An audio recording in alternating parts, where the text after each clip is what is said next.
What's up, my Makokos, Raid Pros and Bonk Bros, Defender here, and welcome back to another video. Hope you're all having a wonderful day wherever you are. In today's video, we're going to be talking about gold and the best ways to spend or invest your gold effectively on your account, and trying to make sure that we get the most value for the gold that we spend, and also thinking more along the terms of what will increase our roster and not just our character per se, so that you don't fall down the loopholes of infinite RNG, and you guarantee some quality increases across your account. So let's get straight into today's video. Now, first off, let's talk about the gold ways that can increase your account. Okay, so we're talking about not just one character, but across the board, we're looking at roster-wide benefits. And first off, the biggest one, in my opinion, is investing in engraving books. Now, whether you're playing all DPS classes, a mix of both, or all supports, there's always an option to invest best for you.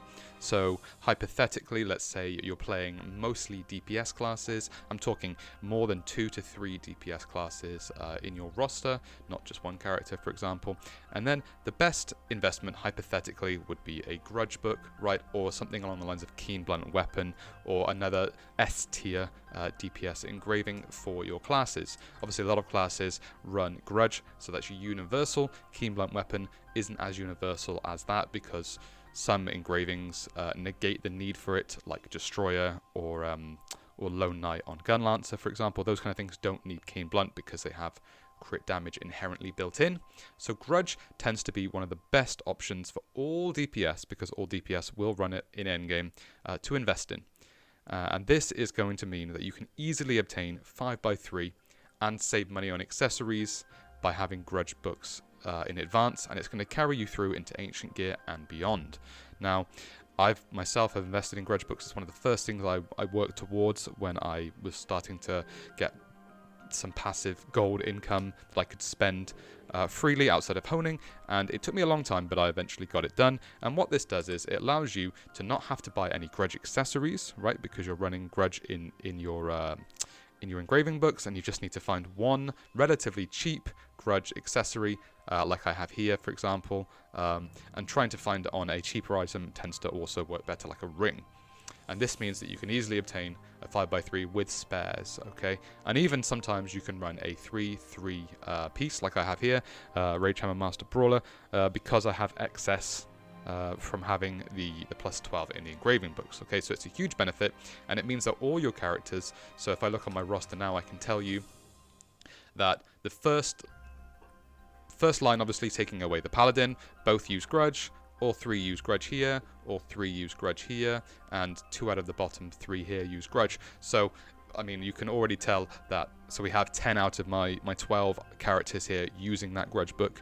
So that's huge value for investing in gold, because they don't need to find more than one Grudge accessory, and hypothetically you can find a dud or a cheap one just to complement that engraving. Okay, and it's also going to get you to practice taking that extra damage on your lower characters, so you're going to improve your gameplay as a result, but that's an aside to the point.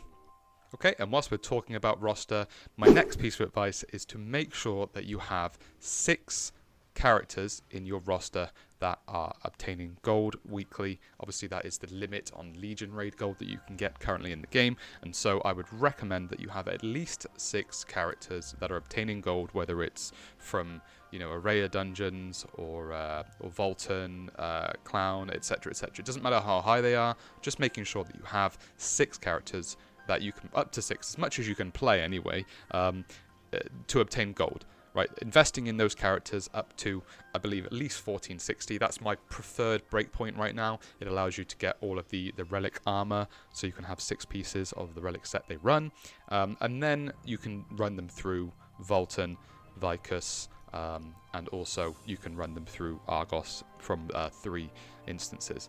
Okay, because obviously only 3 ways you can obtain gold each character.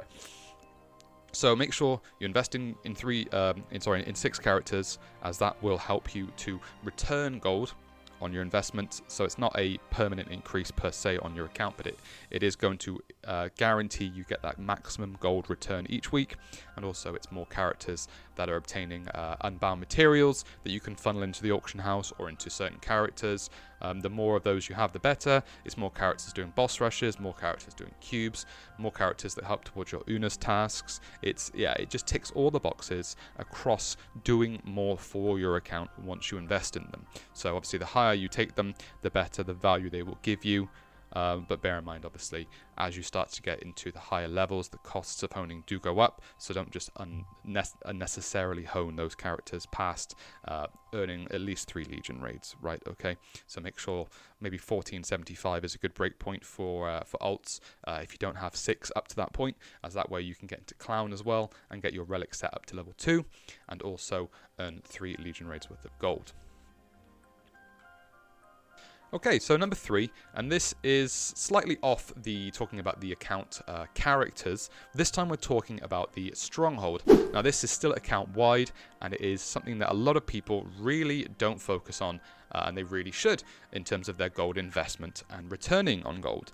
Now Stronghold has so many beneficial things that you can take advantage of. Okay, so you can train your characters with battling so they can get up to level 59, and then you just need to finish the last level yourself. You can do material crafting so you don't need to go out and buy them from the auction house at expensive costs. Talking about the fusion materials, you can craft your potions, you can craft feasts. There's so many things. The vendors also have some of the best runes in the game. There's a lot of options that the Stronghold offers that a lot of people don't rely on, and it really can save you a lot of gold in the future, as well as making you huge profits if you're interested in playing the Gathering and Stronghold market. Like I do, a lot of my gold has been made that way, especially around content updates and character releases. So bear that in mind. What I'm saying is focus on maximizing your Stronghold to the best of your ability. Okay, so the maximum level at the moment is 70, and there are lots of upgrade options in the Stronghold that you can do. Some of them are superficial to the Stronghold, whether you wanted to, I don't know, set your Stronghold up to look a certain way aesthetically, and some of them are really important incrementally in terms of crafting, training, and also the ways that you can improve your loadouts, so your bombs, your health potions, all of these things. They're very expensive on the market if you were to pay for them, and you don't want to be in a raid in a pinch and have to go on the auction house to buy potions. Okay, so make sure that you look into this at the very least. Just investing your gold to the minimum to help increase your account is definitely very desired, but don't need to go overboard. Just focus on the necessities of this, okay?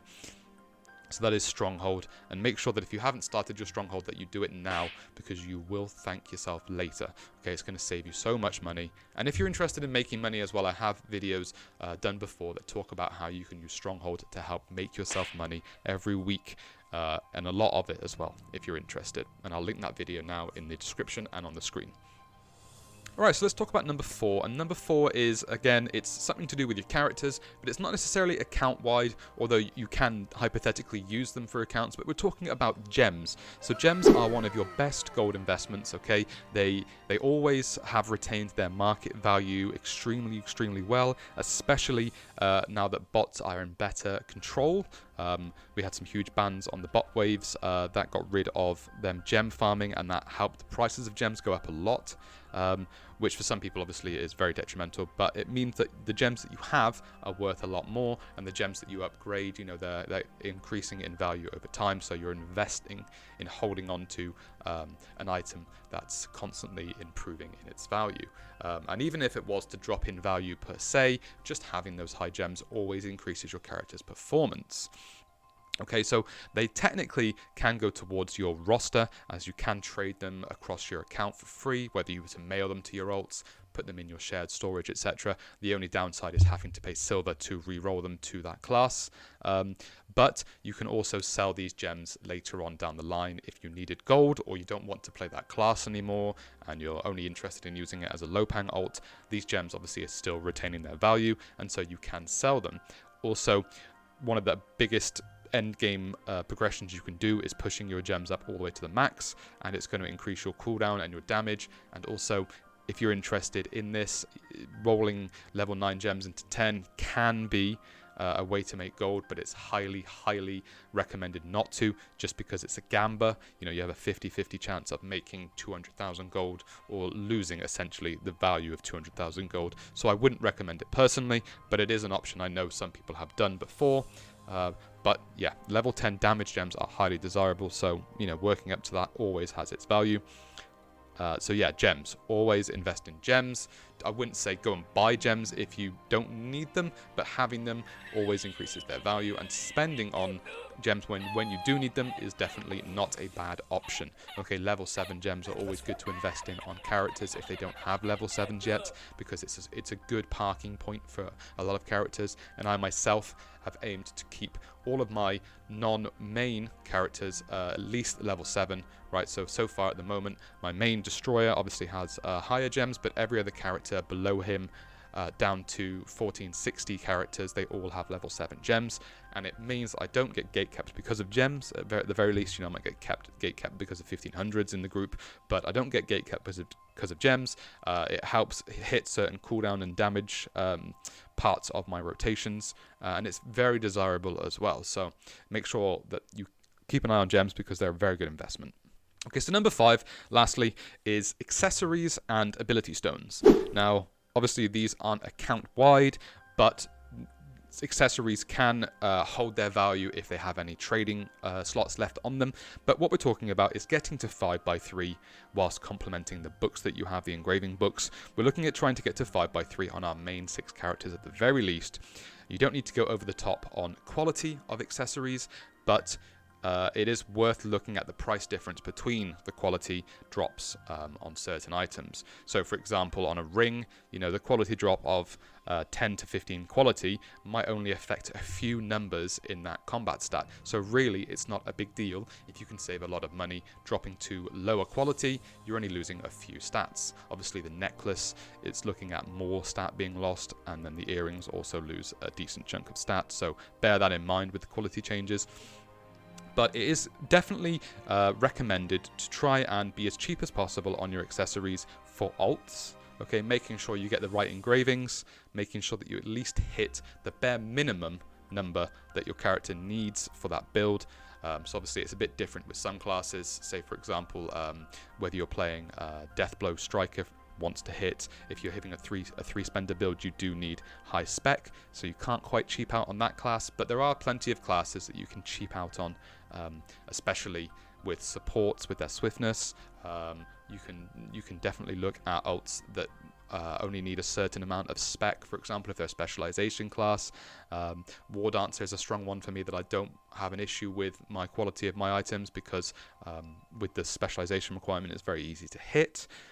So yeah, look into your classes, find their breakpoints, if you will, the requirements for the rotations or the builds that you want to do, and then you know where you can cheap out on your accessories. And also look into alternative ways of playing the class. For example, Deathblow Striker, again, it's highly recommended to go Adrenaline as one of the top 5 engravings, but a lot of people opt to go for Curse Dollar instead, as it's a cheaper option with less RNG, if you will. You know, you have less crits, but you're more consistent damage. A lot of people tend to go down that route because it's more affordable to get higher quality accessories over Adrenaline, as Adrenaline is more expensive at the moment. So understanding where you might be able to save some money and investing in kind of the alternative 5x3, if you will, in some builds that might not apply to all classes, but it's definitely something to consider. Because ultimately down the road with all of these classes, we're going to be replacing this gear as we move into a higher tier. Right now we're all in relic gear. You might be in some legendary gear, that's fine. As Belshazzar Hard comes out, we're going to be moving towards ancient gear, and we're going to be replacing all of these accessories. So it's definitely not the end of the world if you don't invest a lot of money right now in them, and that you're replacing them down the line. Just bear in mind if they have an option to be sold again in the future with their trade limits. Okay, and also we're talking about ability stones. Ability stones are something you want to invest in. They will be able to move up in the tiers of rarity down the line, so don't worry too much about losing their value. If you were to roll a good one, you can keep it and move it into ancient quality as we come up with later content patches, but make sure that you at least get something along the lines of a 6-6 or a 7-6 or a 7-7. Those are kind of the ideal breakpoints for builds. If you have a 6-6, you would need 12 on your engraving books. If you have a 7-7, I know there's some flexibility there. But just bear in mind, there are tools you can use, and I'll link one of them in the description below that I use all the time, that can help you plan your 5x3 build around your books and your accessories, so you know what to look for. And always roll your stone first before building the 5x3. Because that will help you. And I have a video talking about the best way you can help to build the 5x3. I'll link it in the video now and in the description below. And you can just follow that video to look at how you can build 5x3s efficiently and very, very quickly without spending too much money. And it still applies to this date as we're talking about relic gear. Alright, so that's all my top 5 tips. I do have a couple of bonus ones for you quickly that I won't go into too much detail, but the first one is quality taps on your armor. So as you know, you might have Stones of Chaos and your armor can be increased in quality. Now this is a permanent upgrade to your account because each item that gains its quality is going to keep that quality when you transfer it into a new piece of armor from Relic and above. That includes going from Volton to Belshazzar and then Belshazzar to Belshazzar Hard Ancient. The highest quality will always be kept, so it's worth investing in. Don't spend any extra gold on buying these stones outside of the 10 that you can buy at discount every week from the Legion raid vendor. Do the low priority kind of taps on these, so if you're seeing something in like the 20s or 30s, try and tap them up to 60s, 50s, nothing too much, but just bear in mind that it is no diminishing returns on this, so you are not going to be getting pity on these items. There is no artificing bonus, if you will, that you can work towards. It is always RNG, and you will never guarantee a hit. So just kind of do them on the lower ones without being impatient. Just tap if you can. Maybe bid on some Stones of Chaos in raids, but don't work on pushing this up too much. Okay, it's one of the biggest things to avoid. So make sure you just go for the lower quality ones and try and tap them up, or using your Stones of Chaos that you have spare from your raids and the buying every week, and just look at it as a way to permanently increase your character and your account, but that you're never going to guarantee that you hit any of them. Okay, you could spend hundreds of thousands of gold and never get one. So do the lower quality ones and then work towards the other ones down the line when you have excess gold income. And the other bonus one I want to talk about is tripods. Now, key tripods, they can be really essential in upgrading your character's rotation and DPS, and even the support performance as well, with a lot of cooldowns and generating your gauge. But don't pay for level 5 tripods because they are ridiculously expensive. Also, there aren't that many of them, and they also take Fions. So if I was you, I would just work on level 4 tripods for the most part. Now, you might be getting a lot of these from Chaos Dungeons. In that case, I would just say to make Sage, Powder of Sage when you can from your Stronghold, or maybe if you really want to buy some of them from the auction house from other players, that's fine as well, but they are expensive. Just look for the amulets with them and try and push these up to level 4 because it's a good investment to get that character into its kind of safety, its comfortable state for its rotation with the right cooldowns and the right generations, and also hitting certain damage numbers. It's going to be a permanent increase to that character, and it's going to carry you through depending on what level of content you're in. It's going to scale accordingly, so it's very, very good. Obviously, I would say the level 4s have a very, very good chance with the powder. They're 50-50, so it's not a bad investment. Level 5s obviously are only about 10%, and then they go to 20% with the Sage. So again, it's not a very good investment to look for level 5s, especially if you're buying them. If you get them from Chaoses, obviously it's worth putting Sage in and trying for them, but be patient with level 5s. Just try and get level 4s as quick as you can on your character without spending Fions. Tripods are a permanent upgrade, and once you hit 5s on all of those, you are done, and you won't ever have to look for tripods again for that build unless things change with updates and patches down the line. So yeah, make sure that you're aware of the skills you need your tripods on, and that you try and get to level 4 as quick as you can without spending excess money on Fions, but just consider Powder of Sage being beneficial in increasing those odds doubled. Okay, and that's my list of top tips for gold investing right now. Obviously, there are a lot of other options for gold as well. This game has no shortage of ways you can invest and spend your gold, but a lot of them are RNG and Gamba, and I would recommend avoiding those until you have covered at least these essential basics first and are comfortable and have that excess gold that you don't mind losing, right? So a lot of the options I'd say in this game that are Gamba and RNG, you need to be okay with losing that gold when you're trying that, because essentially a lot of it won't come back. And you need to be okay with that before then. So make sure you're spending your gold smartly. Earlier on, new players especially, gold is very important. Don't throw it away, and don't gamba when you can afford not to. Make sure that you're investing smartly on some of the really big things on your account that is going to increase its value and help bring more gold back to you in the long run. Okay, so that's everything from today's video, guys. Thank you so much for watching, as always, and thank you so much for all of your support. You guys are truly incredible, and I cannot wait to keep delivering content to you. And I hope you all have a fantastic day, and I will see you in the next one. Peace.